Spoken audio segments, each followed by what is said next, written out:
মানে প্রচুর ঝড় হইতেছে, আমি তো রুমে একদমই থাকতেই পারলাম না, আমি ওরে নিয়ে ডাইরেক্ট ছাদে চলে আসছি। বলছি যে চলো ছাদে, অনেক সুন্দর এই যে বাতাস হইতেছে, আবার আম পড়তেছে, যে আমাদের গাছের আম পড়তেছে, আম টোকাইতে চলে আসছি।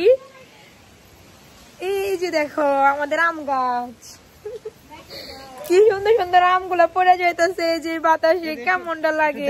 কি পরিমাণ ঝড় হইতেছে বাইরে, প্রচুর ঝড় হইতেছে, বাতাস প্রচুর বাতাস, একদম কালো আকাশ, দেখছো কি অবস্থা। তুমি কি আমি এতগুলা টুকাইছো এতক্ষণ বেড়ে? ও মাই গড, ভালোই তো। অনেকগুলা ছিল আর আমি 3-4-5টা পাইছি, এগুলাই সেজি করছি। কতগুলো আম পড়ে গেছে গাছের, অনেক আম ধরছিল আমাদের গাছে এবার। দেখো এই যে কি সুন্দর ঝড়, ও মাই গড, ও মাই গড,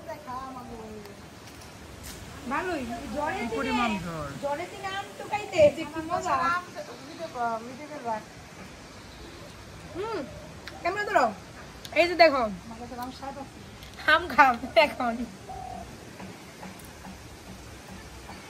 খাইবে না তুমি খাও। কি সুন্দর বাতাস। আমাদের গাছের আম কাঁচা থাকতেই মানে অনেক মিষ্টি, অনেক টেস্টি, আর পাকলে পরে যে কি মজা হয়, মানে একটু ভিতরে আসা হয় না। তো আজকে কোন কোন অঞ্চলে বৃষ্টি হইতেছে, ঝড় হইতেছে, অবশ্যই কমেন্ট বক্সে জানাবে সবাই। মামুনি তুমি কি করো? দাও তো একটু দেখাই, এটা খাও, আমি দেখাইছি একটু, তুমি খাও। অনেক মজা, মিষ্টি মিষ্টি না পুরা। কেমন ফিল লাগে এই জ্বরের মধ্যে? আমি তো থাকাই পারি না, ঘরে বাগাই করছি। অনেক বছর পরে কাঁচা আম খাইলাম আমি। কি কও?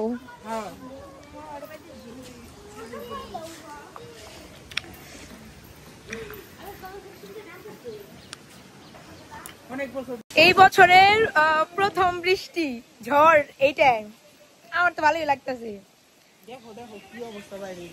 একদম আকাশ কালো হয়েছে, রোদ উঠছিল আবার কালো হয়ে গেছে।